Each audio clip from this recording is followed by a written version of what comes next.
ओम ज्ञानमतिमिरन्धस्य ज्ञानञ्जन शलाकया चक्षुरुन्मीलितं येन तस्मै श्रीगुरुवे नमः।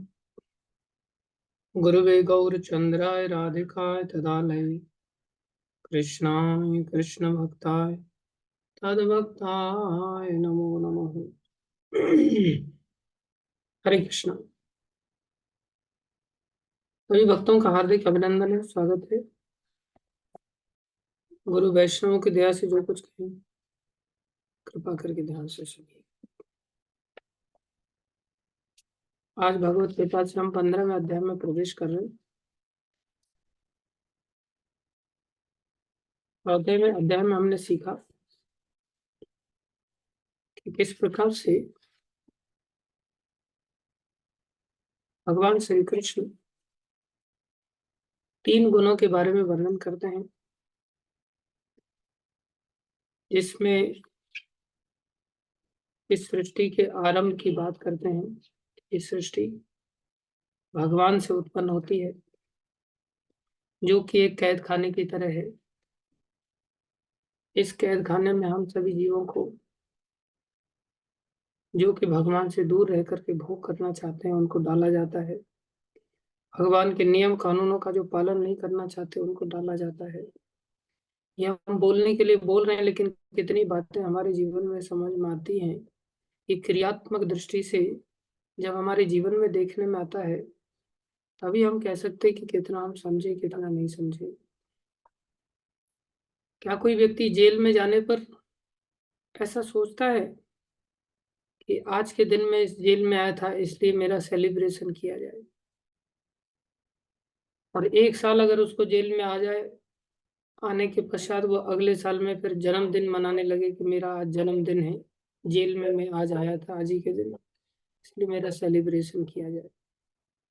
तो क्रियात्मक दृष्टि से अगर हम अपने जन्मदिन को मना रहे हैं, जो कि इस जेल में आने का दिन है, तो हमने इसको समझा क्या कि ये जेल है?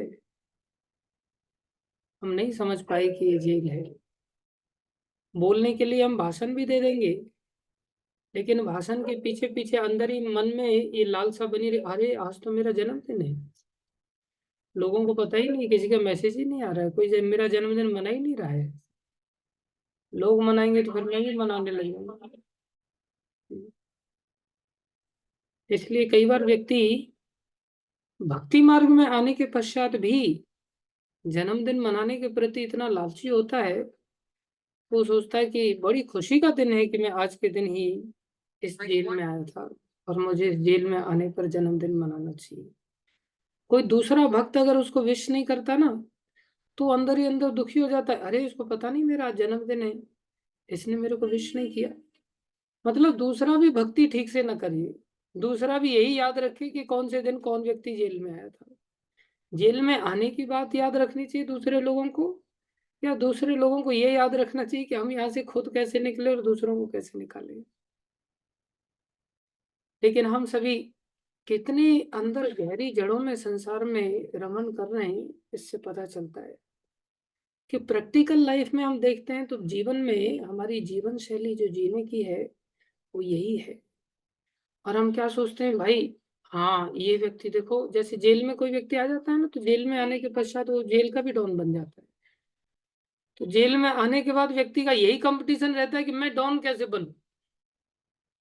और जेल में डॉन बन करके 2-4 चेले वगैरह मूड मार करके सोचता है मेरे पैर दबाएंगे ये लोग, मेरे तेल मालिश करेंगे ये लोग, मेरे को कपड़े फपड़े धो करके देंगे, मेरा बिस्तर बिस्तर सेट करेंगे, और वो सोचता है मैं जेल में डॉन बन गया भाई। तो कई बार भक्त जीवन में भी लोग सोचते हैं, अरे मेरा जन्मदिन है आज, इसने मेरा ग्लोरिफिकेशन नहीं गाया, क्योंकि वो क्या बन गया है, जेल का डॉन बन गया है ना। तो डॉन बन गया तो मार्केट में लोगों को पता चलना चाहिए कि भाई इसकी ये ग्लोरिफिकेशन है। तो भक्ति मार्ग में आने के पश्चात जो सन्यासियों का ग्लोरिफिकेशन होता है, जो गुरुजनों का ग्लोरिफिकेशन होता है, जो कि व्यास पूजा के माध्यम से मनाया जाता है, उनका जन्मदिन जन्मदिन के रूप में नहीं मनाया जाता। क्यों मनाया जाता है? क्योंकि समाज को पता चलना चाहिए कि वास्तव में उनकी ग्लोरीज क्या है। क्या ग्लोरीज हैं?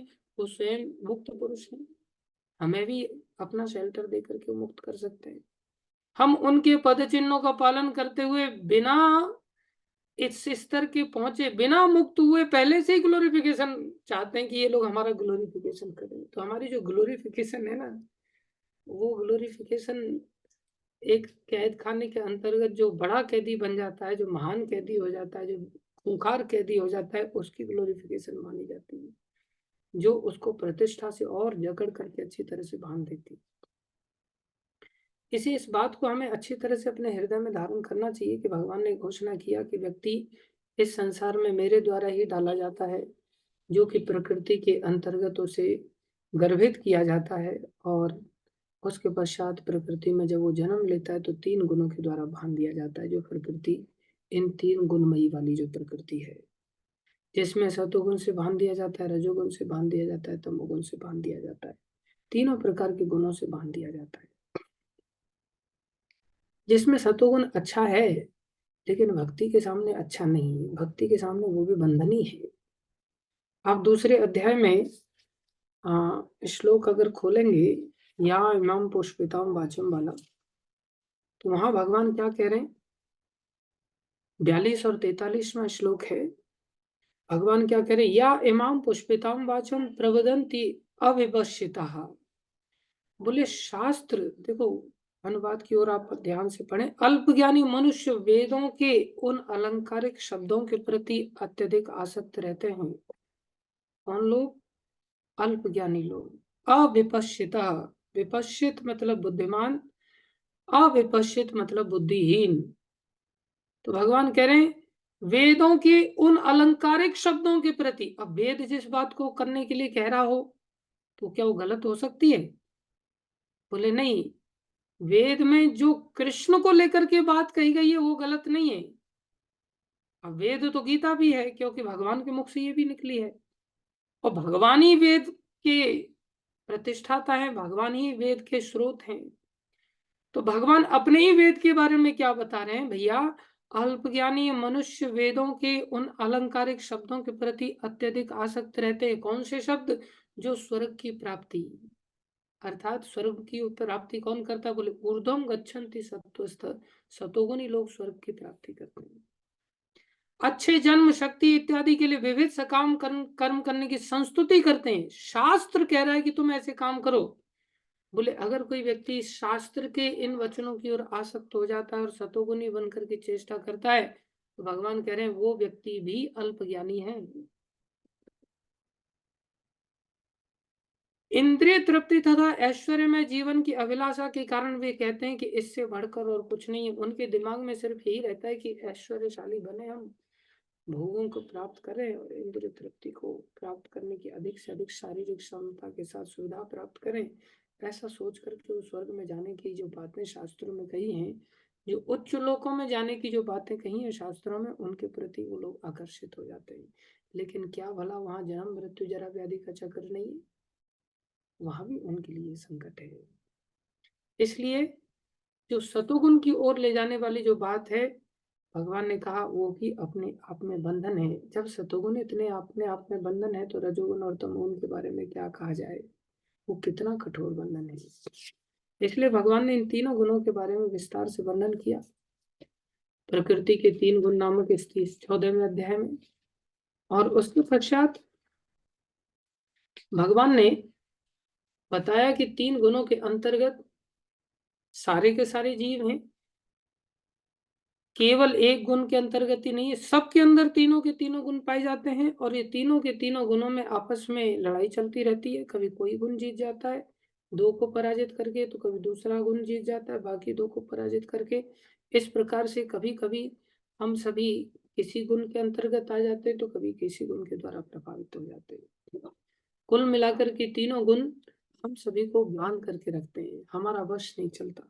भगवान ने ये घोषणा किया, 3 गुणों का लक्षण बताया कि जो प्रकाश है वो सतोगुण का लक्षण है, सकाम इच्छाएं हैं वो रजोगुण का लक्षण है, और जो अंधकार है अर्थात अज्ञान है वो तमोगुण का लक्षण है। प्रकाश मतलब ज्ञान, सतोगुण का लक्षण, इच्छाएं रजोगुण का लक्षण, और जो अज्ञान है, जो अंधकार है, जिसमें निद्रा, आलस्य, प्रमाद आदि आते हैं, सब तमोगुण के लक्षण है।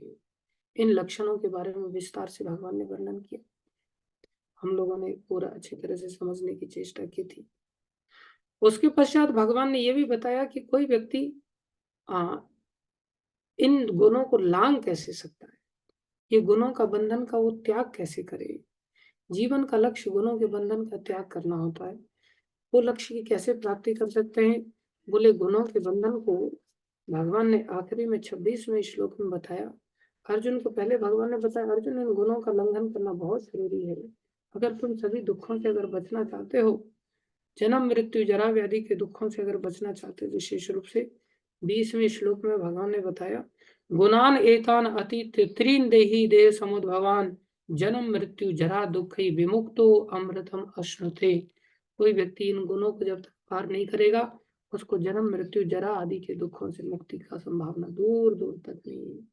वो अमरत्व को तभी प्राप्त करेगा जब व्यक्ति इन गुणों को लांघ जाएगा। अर्जुन ने जब ऐसा सुना तो अर्जुन ने प्रश्न किया, तो वो इन गुणों को लांघे हुए व्यक्ति का आचरण कैसा होता है, लांघे हुए व्यक्ति के लक्षण कैसे होते हैं, लक्षण के साथ साथ उसका आचरण कैसा होता है, और आचरण करने वाला व्यक्ति ऐसा कैसे कर पाया, अर्थात वो 3 गुणों को लांघने का प्रोसेस क्या है, कृपा करके बताइए। 22, 23, 24, 25 में जो इन गुणों को लांघ जाता है उसके लक्षणों के बारे में वर्णन किया, और उसके पश्चात कैसे कोई व्यक्ति इनको लांघ सकता है वो 26वें श्लोक में भगवान ने बताया। और कुल मिलाकर के भगवान ने बताया केवल भक्ति। कौन सी भक्ति? अव्यभिचारी भक्ति। अव्यभिचारी भक्ति ही एक ऐसी भक्ति की शक्ति है जो इन गुणों को लांघने में समर्थ बनाती है जीव को। अगर किसी के जीवन में ऐसी अव्यभिचारी भक्ति नहीं आती तो वो लांघ नहीं सकता। अब भक्ति क्या चीज है? अव्यभिचारी भक्ति को समझने के लिए पहले हमें भक्ति को समझना चाहिए। भक्ति किसको कहते हैं? भक्ति है भगवान श्री कृष्ण की सेवा। तो भक्ति में 2 चीजें होती हैं, एक होता है साधन, एक होता है साध्य। साधन अर्थात वो सेवा है जिसके द्वारा हम साध्य की प्राप्ति करते हैं। साध्य क्या है? भगवान श्री कृष्ण का प्रेम या भगवान श्री कृष्ण। तो साधन है भक्ति की जो सेवा के कार्य हैं, और साध्य है जो लक्ष्य है हमारा जिसे हमने प्राप्त करना है। साध्य क्या है? कृष्ण। तो भक्ति में जब ये 2 चीजें हैं, साध्य और साधन, अब दूसरा शब्द समझे हम, व्यभिचार। व्यभिचार मतलब, अब देखो, अव्यभिचारी भक्ति हमने समझने की चेष्टा की थी।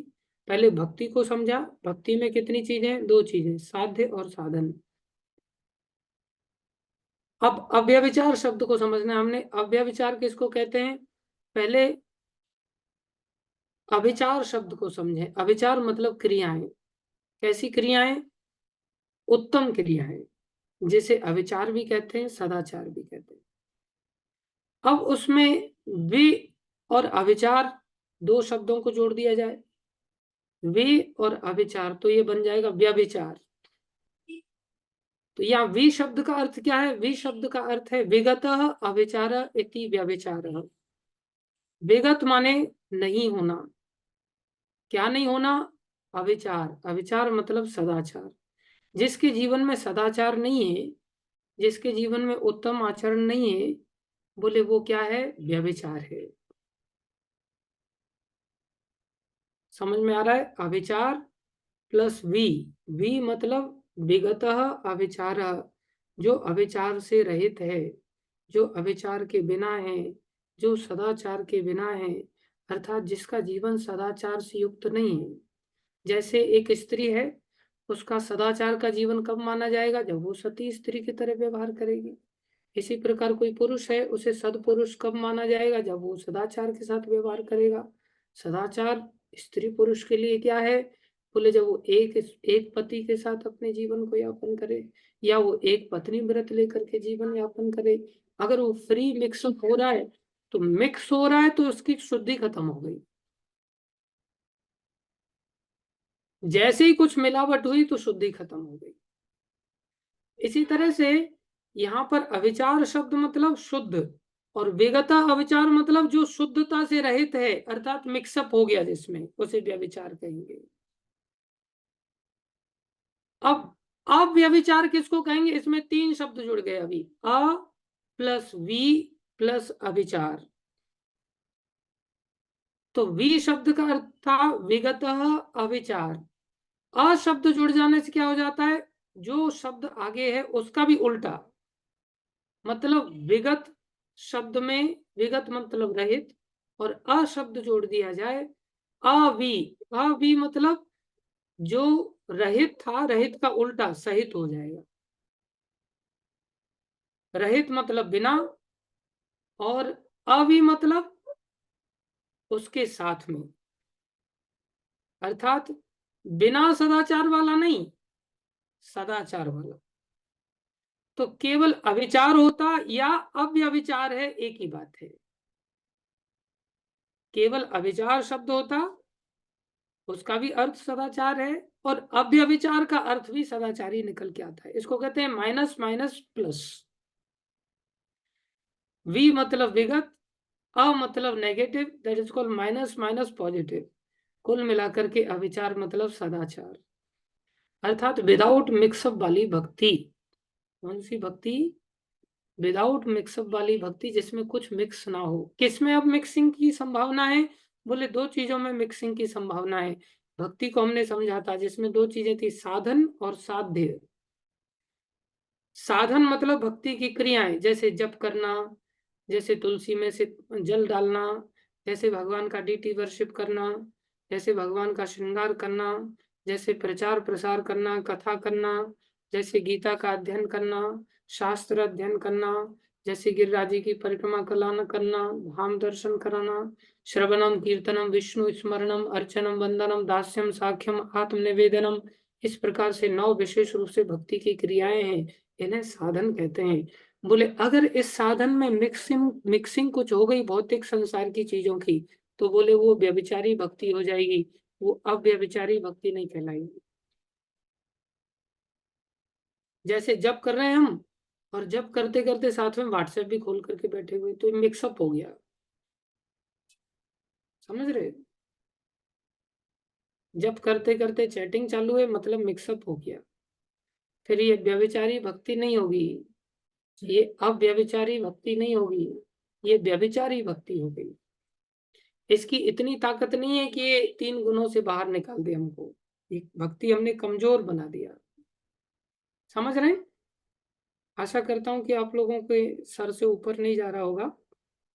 जैसे मैं बॉल विकेट टू विकेट डाल रहा हूँ, आपको मजबूरी में इसको अपनी खोपड़ी में डालना ही पड़ेगा। पुनः फिर से ध्यान से इस बात को समझ लें, जीवन भर के लिए, हमेशा के लिए समझ लें कि हमारे जीवन में कोई भी भौतिक क्रिया मिक्स हो रही है, आध्यात्मिक क्रियाओं को करने के साथ। जैसे मान लो प्रचार कर रहे हैं, तो प्रचार करते समय, बुक डिस्ट्रीब्यूशन करते समय सोच रहे हैं, यार कितना पैसा इकट्ठा हो गया, देखे जरा। कोई व्यक्ति ने आज डोनेशन नहीं दिया, एकदम से बुक टू बुक डिस्ट्रीब्यूशन हो रहा है, केवल उतना ही पैसा आया अभी तक, या इस व्यक्ति को घाटे में देनी पड़ गई।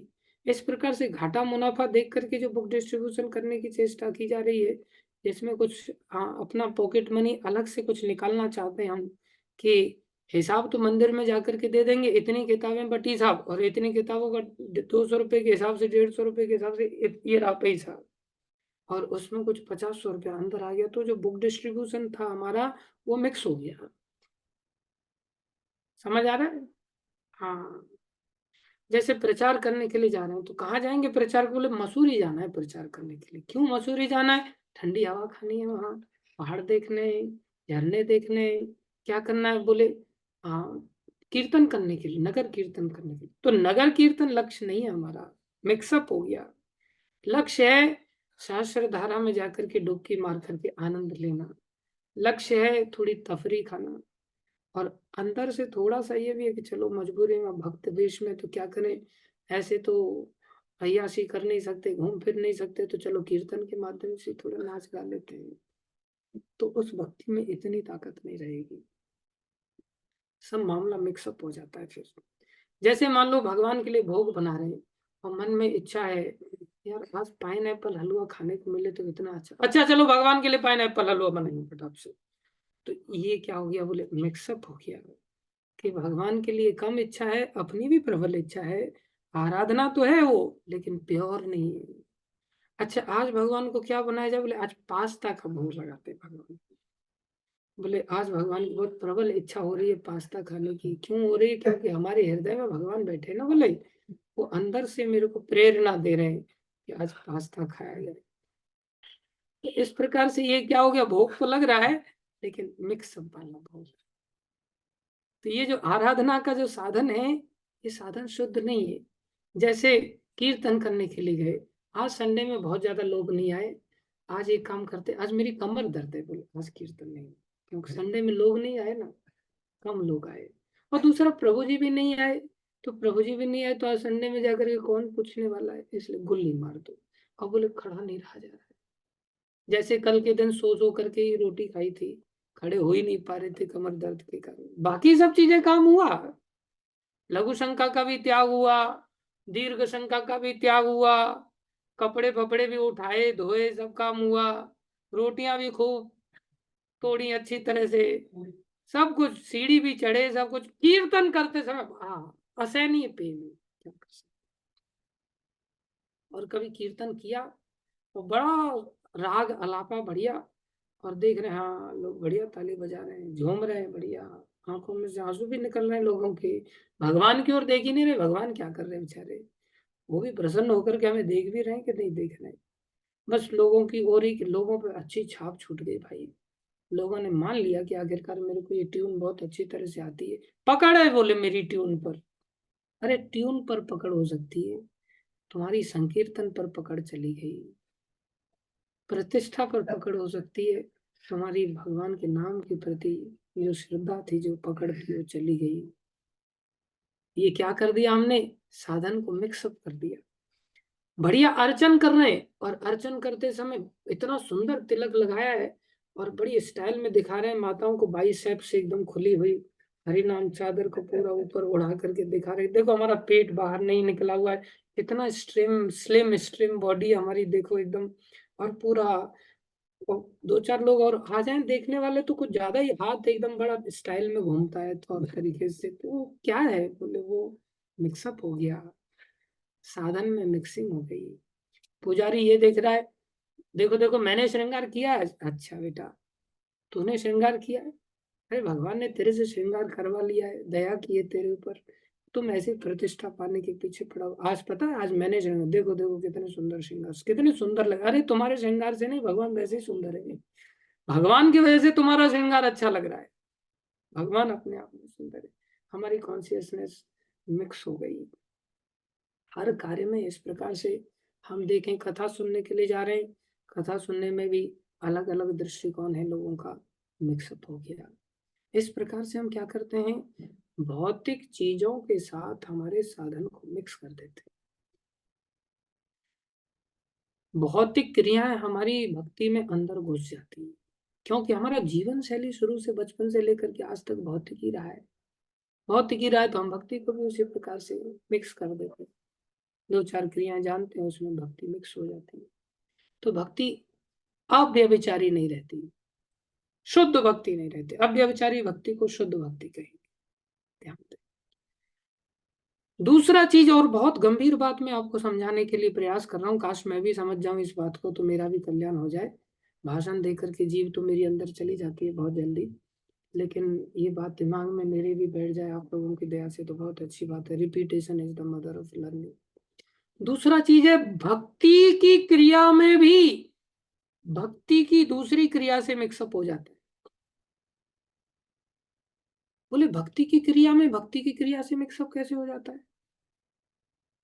बोले हम कथा सुन रहे हैं और कथा करते समय जप कर रहे हैं। बोले ये क्या हो गया, बोले ये मिक्सअप हो गया। बोले ये इतनी शक्तिशाली नहीं है, बोले हाँ ये भी कमजोर कर देती है भक्ति को, क्योंकि ना तो हम कथा को अच्छी तरह से पकड़ पाएंगे, ना हम नाम को अच्छी तरह से पकड़ पाएंगे। बोले क्या बात कर रहे हो, ये शुद्ध भक्ति नहीं, बोले नहीं ये शुद्ध भक्ति नहीं है। तो बोले मैंने तो गुरुजी को कई बार देखा है कथा सुनते हुए प्रोग्राम में, और साथ में माला भी जपते गुरुजी। तो क्या गुरुजी फिर शुद्ध भक्त नहीं है? बेटा, गुरुजी इतने बड़े एक्सपर्ट हो गए तो साइकिल चलाते चलाते जैसे व्यक्ति पैडल भी मार लेता है, हैंडल भी संभाल लेता है और साथ में घंटी भी बजा लेता है और पीछे वाले व्यक्ति के साथ बैठ करके गप्पे भी मार लेता है। बोले वो इतने ट्रेंड हो गए हैं, वो इतने उस स्तर पर जा चले गए कि वो सब चीजें एक साथ करना चाहें तो कर सकते हैं। तुम्हारे बस की बात नहीं है। तुम्हारे लिए एक ही है कि एक समय में एक कार्य करना सीखो। तुम गुरुजी की नकल करने मत जाओ। नकल करने जाओगे तो तुम्हारी शुद्ध भक्ति खत्म हो जाएगी।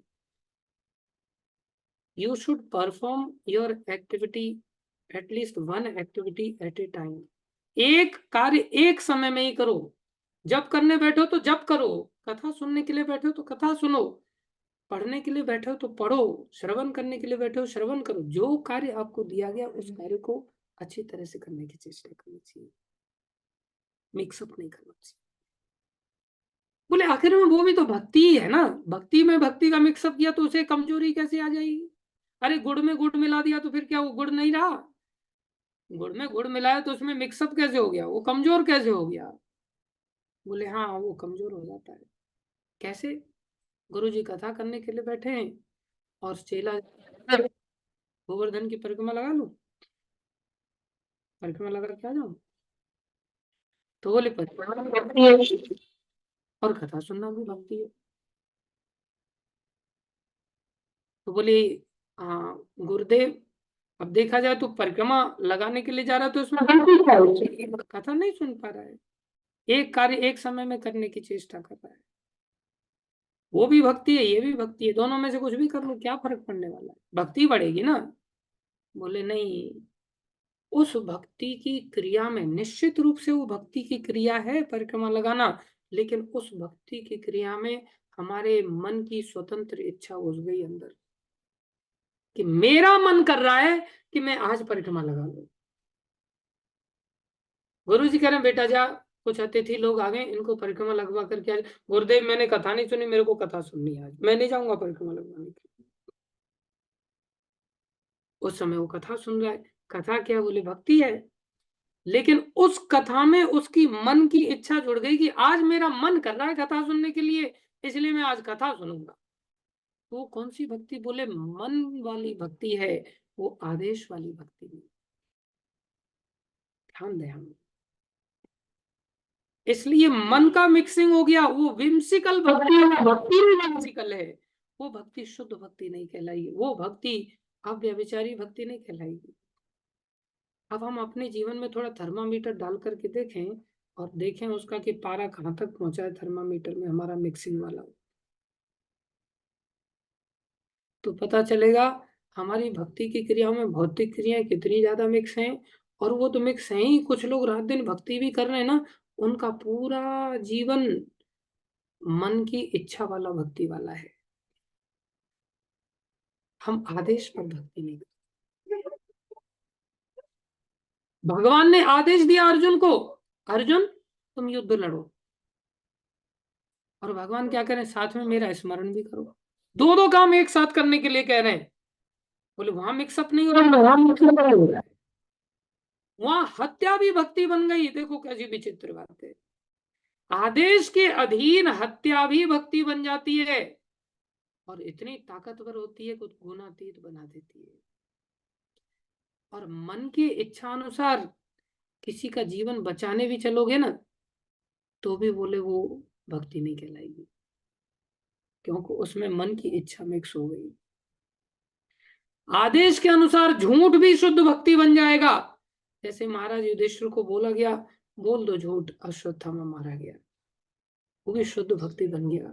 और बिना आदेश के हमारी मन की इच्छा के अनुसार जो सच बोलना भी है ना, वो सच भी इतना ताकतवर नहीं रहेगा। समझ रहे हैं? हमारा मन करता है धाम में आके भक्ति करने का, तो धाम में भक्ति करते हैं। हमारा मन करता है आज कोटा में भक्ति करेंगे, टिकट निकाल के कोटा चले जाएंगे, फिर हमारी वहां भक्ति होगी। मन करेगा जलगांव में माता पिता के साथ भक्ति करते, वो भी तो सब भक्त है ना, फिर वहां पर भक्ति करेंगे। हमारे मन वाली भक्ति चारों तरफ नाच रही है। हालांकि भक्ति की क्रिया है, लेकिन भैया वो गुणातीत भक्ति नहीं है, वो अव्यभिचारी भक्ति नहीं है जो इन गुणों से मुक्त कर दे हमको।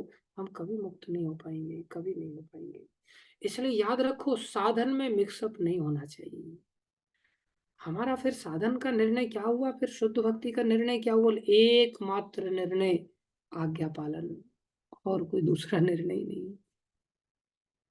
एकमात्र निर्णय है गुरु जी का आज्ञा पालन, वैष्णवों का आज्ञा पालन, शास्त्र का आज्ञा पालन, और निचोड़ निकाल करके शास्त्र का आज्ञा पालन करना चाहिए। ये नहीं देखो साहब, मैं तो वेद का आज्ञा पालन कर रहा हूँ, वेद शास्त्री तो है, और वेद कह रहा है, क्या कह रहा है?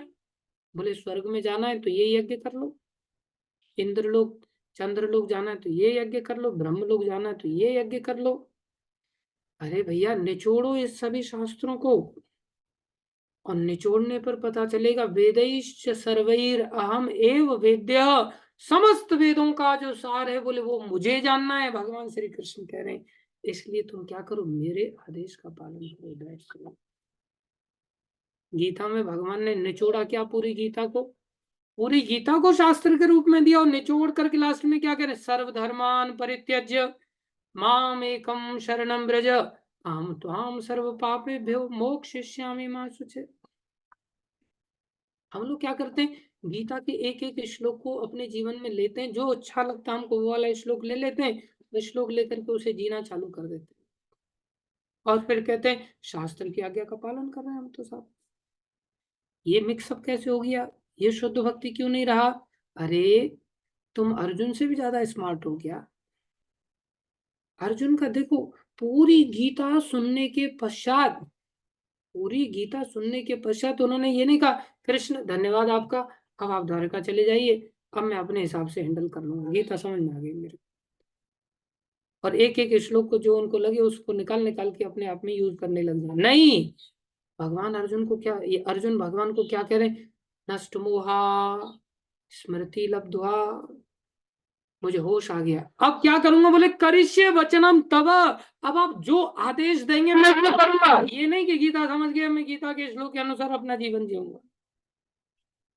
बहुत सारे लोग कर्मणि एव अधिकारस्ते माँ फलेषु कदाचन, फल की चिंता मत करो, जेल में जाएंगे चले जाएंगे, नरक में जाएंगे चले जाएंगे, कर्म करो अंधे होकर के, जो करना है सो करेंगे। एक श्लोक ले लिया, आगे पीछे के श्लोकों का कोई लेना देना ही नहीं।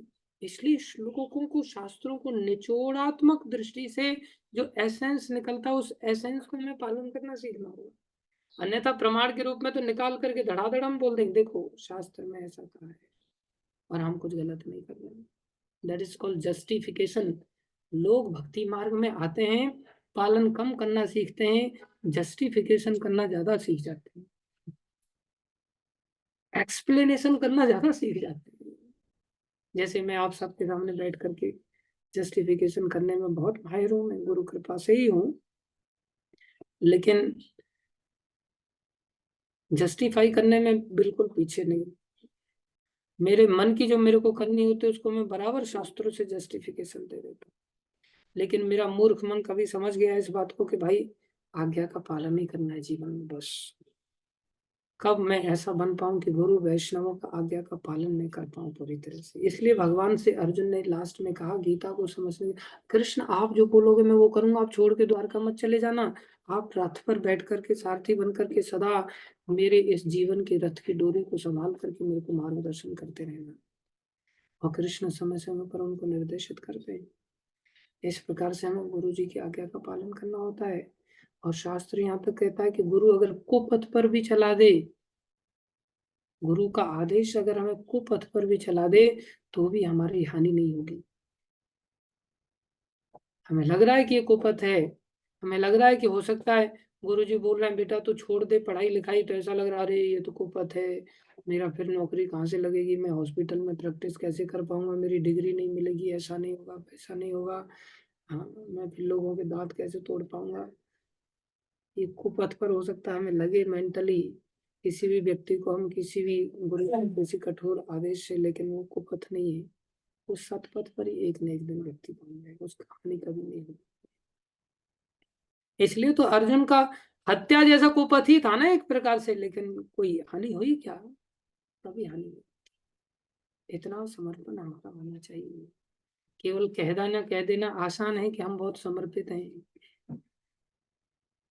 इसलिए भगवान छोड़ देना अर्जुन, धर्म के पीछे भी चिपके मत रहना। सर्व धर्मान परित्यज्य माम एकम शरण, केवल एकमात्र मेरी शरणागति ले लो। बस जैसे ही पता चल गया ना कि बोनाफाइड गुरु हैं, बस पकड़ लो एकदम से उनके आदेशों के जंजीर को, छोड़ो मत। निश्चित रूप से इस नर के जीवन से, इस पुण्यमय संसार से हमें निकाल कर ले जाए। तो शुद्ध भक्ति में, अव्यभिचारी भक्ति में क्या आता है बोले, साधन की शुद्धि पहली चीज। दूसरी, लक्ष्य की शुद्धि होनी चाहिए, साध्य की शुद्धि होनी चाहिए।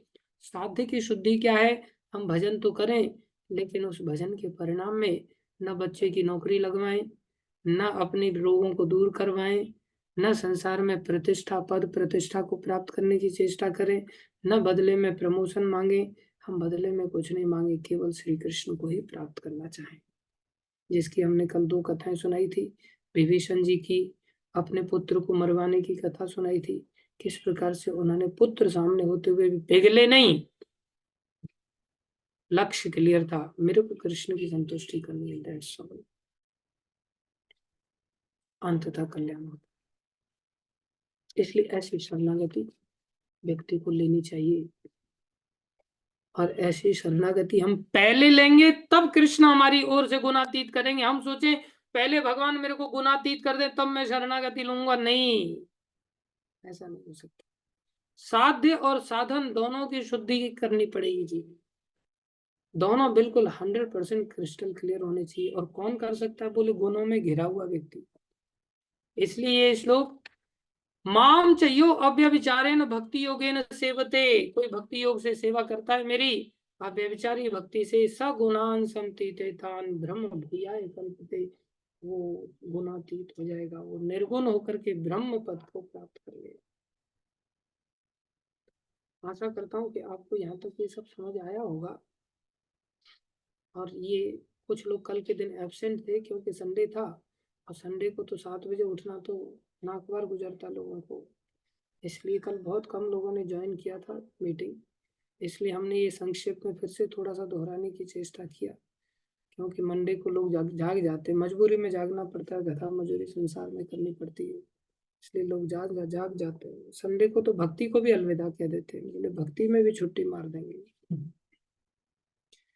इसलिए इस बात को सभी लोग हमेशा के लिए समझ लो, बोले ये उपदेश उन लोगों के लिए है जो गुणों के अधीन है। गुणों के अधीन व्यक्ति को भगवान ने कहा है कि गुणातीत भक्ति करो। अब प्रश्न उठता है कि भैया गुणातीत तो भक्ति करके हम इससे गुणातीत होने की, अव्यभिचारी भक्ति करेंगे तो गुणातीत हो जाएंगे।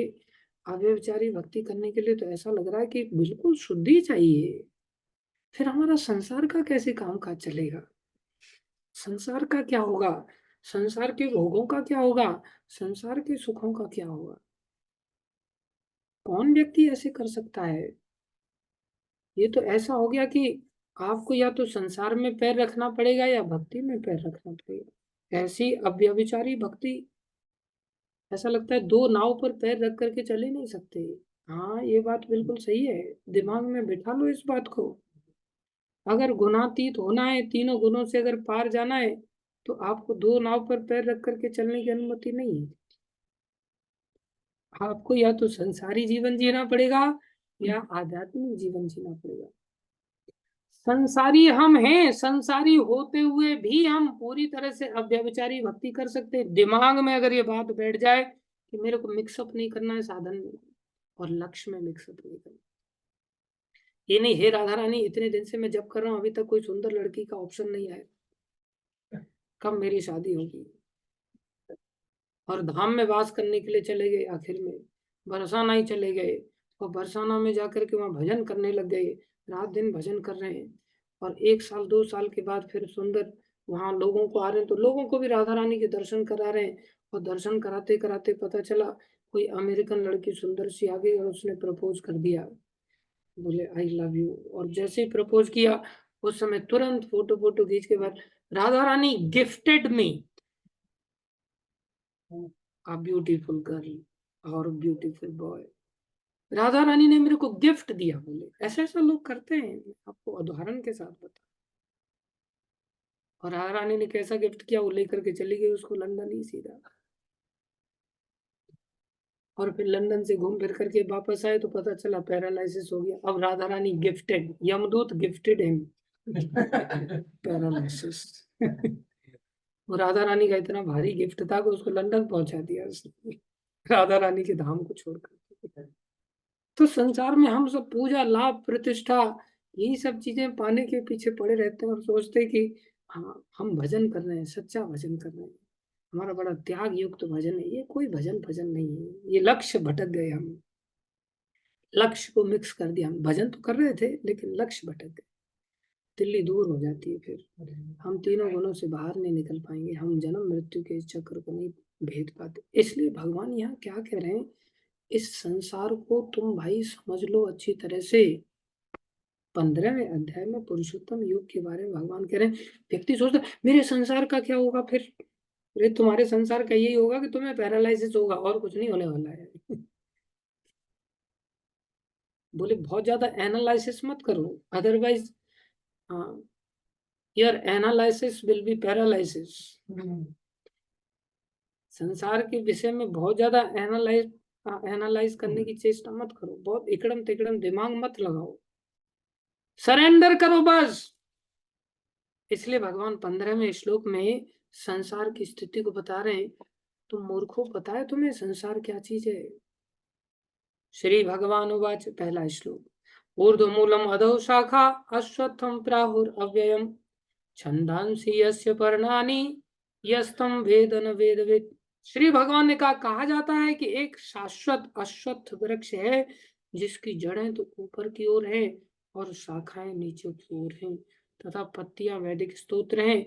जो इस वृक्ष को जानता है वह वेदों का ज्ञाता है। बोले संसार को जान लिया, वेद पता चल गया आपको। संसार क्या है? बोले संसार और कुछ नहीं है, ऊर्ध्व मूलम अधो शाखा। ये ऐसा वृक्ष है जिसकी जड़ ऊपर की ओर है और वृक्ष का तना नीचे की ओर है। ऐसा वृक्ष देखा है क्या हमने जीवन में? कभी कभी नहीं देखा, लेकिन एक तालाब के किनारे देखा होगा। जब हम तालाब के किनारे, नदी के किनारे खड़े हुए वृक्षों को देखते हैं तो उनकी जड़ें किधर दिखाई देती हैं? उनकी जड़ें ऊपर दिखाई देती हैं और तना नीचे की ओर दिखाई देता है।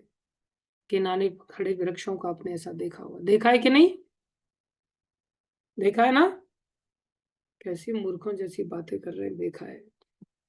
जमीन पर ऐसे वृक्षों को देखा जिसकी जड़ ऊपर और तना नीचे हो? जमीन पर नहीं देखा, नदी के अंदर देखा होगा। नदी किनारे की मैं बात कर रहा तो हाँ देखा है। देखा है, बहुत देख लिया आपने। अरे नदी के अंदर देखा होगा, तालाब के अंदर देखा होगा। किनारे वाले वृक्ष का रिफ्लेक्शन, अंदर वृक्ष नहीं होता हो, लेकिन वो किनारे वाले वृक्ष का रिफ्लेक्शन दिखाई देता, उसमें वृक्ष उल्टा लटका हुआ दिखाई देता। नदी के अंदर वो वृक्ष है नहीं, लेकिन वृक्ष दिखाई दे रहा है। और अगर वो आम का वृक्ष है तो नीचे आम भी उस पे लगे हुए दिखाई देंगे प्रतिबिंब के रूप। और व्यक्ति उसमें जोरदार छलांग बस अभी गया और आम लेकर के आया। छलांग लगा करके क्या वो आम निकाल करके खा सकता है उसमें से? वो सालों सालों तक छलांग लगाता रहे, क्या उसमें से आम निकलेगा? कभी नहीं निकलेगा। क्या उसको आम दिखने बंद हो जाएंगे? आम दिखने कभी नहीं बंद, दिखेंगे हमेशा, लेकिन आम खाने की संतुष्टि उसको कभी नहीं हो सकती। बोले ऐसा ही ये संसार है। हमारे दिमाग में ये बात बैठती नहीं, हम छलांग लगाते, ए पैसा, लक्ष्मी कितनी दिखाई दे रही है देखो। अरे मूर्ख, ये लक्ष्मी तो भगवान के धाम में है, ये संसार में उनका प्रतिबिंब है, उल्टा होकर के वृक्ष दिखाई दे रहा है। तुम छलांग लगा रहे हो, पैसा कितना भी इकट्ठा कर लो, तुम्हें पैसे की संतुष्टि मिलेगी नहीं। दिखेगा जरूर, आप दिखा भी सकते हो लोगों को, देखो पैसा है मेरे पास, लेकिन उस पैसे से जो लक्ष्मी से जो संतुष्टि मिलती है, वो संतुष्टि जीवन में कभी प्राप्त नहीं होने वाली। ये बात निश्चित रूप से हमें अपने जीवन में स्वीकार कर लेनी चाहिए। जैसे संसार में, ओ कितना सुंदर है ये कितनी सुंदर है ये, कितना सुंदर है या कितनी सुंदर है, वो लगाया छलांग,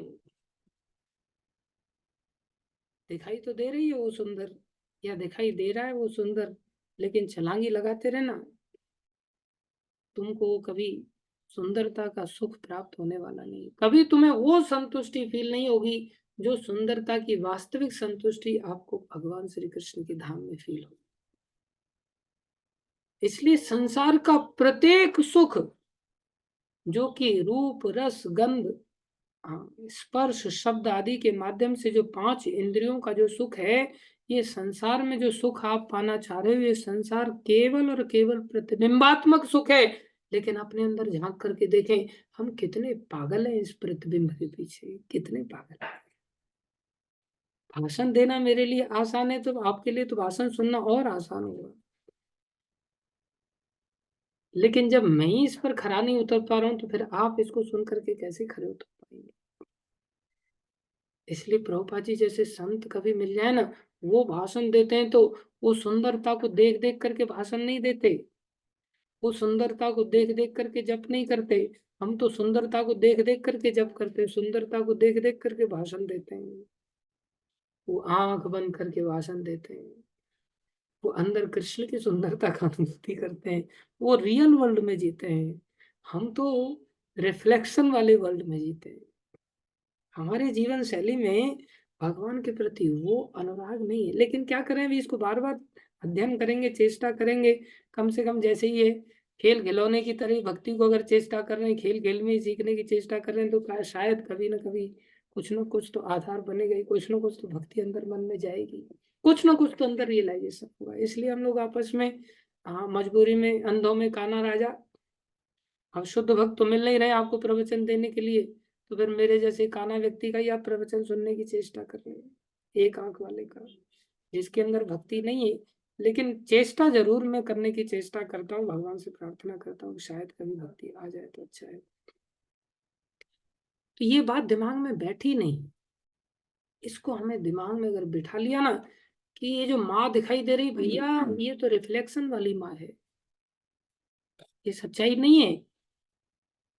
तुम माँ को सोचो कि मैं माँ को संतुष्ट कर दूंगा, माँ के साथ रह करके कभी नहीं कर पाओगे। न खुद कभी संतुष्ट हो सकते हो, न माँ को संतुष्ट कर सकते हो। ये केवल भ्रामक संतुष्टि है, वास्तविक संतुष्टि आ ही नहीं सकती। न माँ को संतुष्ट कर सकते हो, न पिता को संतुष्ट कर सकते। मकान देख रहे हो, ये मकान भाई टेम्परेरी मकान है, ये रिफ्लेक्शन है, आप इसके पीछे मत जाओ। लेकिन हम सभी इस संसार को छोड़ना नहीं चाहते, तो भक्ति में पैर रख नहीं पाते। फिर पैर तो एक ही नाव में रख पाओगे, या तो भक्ति के जीवन को जीना चालू कर दो, या फिर संसारिक के जीवन को जीना चालू कर दो। गुणातीत अगर बनना चाहते हो, तो अब व्यभिचारी भक्ति करनी पड़ेगी। अब व्यभिचारी भक्ति के लिए संसार का दृष्टिकोण भगवान कृपा करके समझा रहे हैं, स्पष्टता के साथ समझा रहे हैं, भैया यहाँ कोई प्रयास करने की चेष्टा मत करो। और क्या भगवान कह रहे हैं, पूरे 5वें श्लोक तक भगवान यहाँ पर इसी बात को समझा रहे हैं। क्या कह रहे हैं, इस वृक्ष की शाखाएं ऊपर तथा नीचे फैली हुई और प्रकृति के 3 गुणों द्वारा पोषित हैं। जैसे पानी से पोषण होता है ना जड़ का, बोले ये वृक्ष कैसे पोषित होता है, बोले 3 गुणों से पोषित होता है। अर्थात हम 3 गुण के अंदर अगर हैं, तो इस संसार के वृक्ष को और हम ताकतवर बना रहे हैं। हम 3 गुणों से संसार में ही और बंधन को स्ट्रांग बना रहे हैं। रस्सी बेचारी कई बार लंबा समय बीत जाता है तो रस्सी दुर्बल हो जाती है और फिर रस्सी सड़ भी जाती है।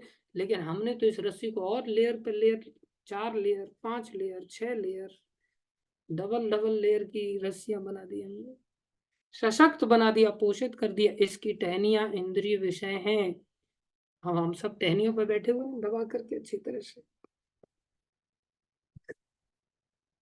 इंद्रिय विषय देखो कितने दिमाग में रहते हैं हर समय, टहनी से बिल्कुल भी एक कदम भी दूर नहीं होना चाहते हम।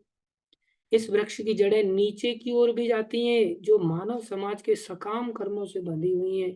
सकाम कर्म इच्छाएं इतनी ज्यादा है जो हमें नीचे की ओर भी, जैसे, हाँ, ऊपर तो जड़ है ही, नीचे भी लटक रही है जड़। वट वृक्ष की जड़ें आपने देखी होंगी, ऊपर से निकल करके नीचे आ जाती हैं। और जड़ों में से जड़ निकलती है, फिर वृक्ष में से वृक्ष निकलता है। हम सबकी यही दशा है। ये संसार इतना खतरनाक है। इस वृक्ष के वास्तविक स्वरूप का अनुभव इस जगत में नहीं किया जा सकता। वही बात कह रहे हैं, वास्तविक अनुभव यहाँ हो ही नहीं सकता। वास्तविक आम का आपको स्वाद मिल ही नहीं सकता, वास्तविक सुंदरता का स्वाद मिल नहीं सकता, वास्तविक ऐश्वर्य का स्वाद नहीं मिल सकता, वास्तविक ज्ञान का स्वाद आपको यहाँ नहीं मिलेगा। ये ज्ञान भी अज्ञान ही है यहाँ का। पीएचडी करके घूम रहा है व्यक्ति, और उस बेवकूफ को ये पता नहीं कि जिस सिगरेट को फूक रहा है उस पर लिखा it is injurious to health. उसने क्या ज्ञान प्राप्त किया फिर? वो ज्ञान भी अज्ञान है। इसलिए कोई भी नहीं समझ सकता कि इसका आदि कहाँ है, अंत कहाँ है, और इसका आधार कहाँ है। ये इतना फैला हुआ है, इतना फैला हुआ है कि छोटे से शुरू होता है, फिर मेरे तैया ससुर हैं, ये मेरे चचिया ससुर हैं, और मेरे ददिया ससुर हैं। ससुरों की लाइन इतनी लंबी है कि ससुर ही खत्म नहीं होते। फिर भैया कितना विस्तार है, इसका विचार करो। लेकिन मनुष्य को चाहिए कि इस दृढ़ मूल वाले वृक्ष को, दृढ़ मूल वाले वृक्ष को, इसकी मूल बहुत ताकतवर है, क्या करे? विरक्ति के शस्त्र से काट गिराए। विरक्ति के शस्त्र से काटना पड़ेगा। विरक्ति क्यों? भगवान कह रहे हैं तुम पागलों की तरह परिश्रम करते रहो, मिलना कुछ नहीं है। लगाओ छलांग, कितनी लगाओगे? आज तक किसी को मिला है? पूछो किसी के पास जाकर के, मरने वाले व्यक्ति के पास। पूरा जीवन बोले तुमने 80 साल का जिया, क्या मिला तुमको? बोले कुछ नहीं मिला। फिर क्यों गधा मजदूरी कर रहे हो? किसी को कुछ नहीं मिला। विरक्ति से काट डालना चाहिए। कई बार मरते समय विरक्ति आती है, पहले आनी चाहिए। जो एक व्यक्ति 16 साल की अवस्था में उसने युद्ध लड़ना चालू किया, और 32 साल तक उम्र जब उसकी हुई, उसने युद्ध ही युद्ध लड़े, और सारे संसार पे उसने प्रभुत्व जताया।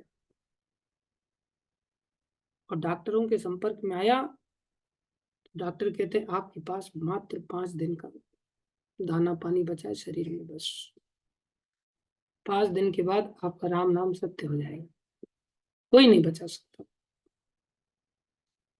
जब उसको ये समाचार पता चला, उसने सारे मंत्रियों को इकट्ठा किया, इकट्ठा करके बोलते सुनो, मेरा फरमान जैसा मैं कहूँ बिल्कुल वैसा ही करना। बोले बोलो साहब क्या करना है? बोले मेरे जब शरीर की अर्थी निकाली जाए ना, तो उसको कोई और नहीं उठाना चाहिए। जो मेरे 4-5 डॉक्टर हैं ना, जो एक डेंटिस्ट है वो उठाने के लिए आना चाहिए, एक डायबिटीज स्पेशलिस्ट है वो उठाने के लिए आना चाहिए,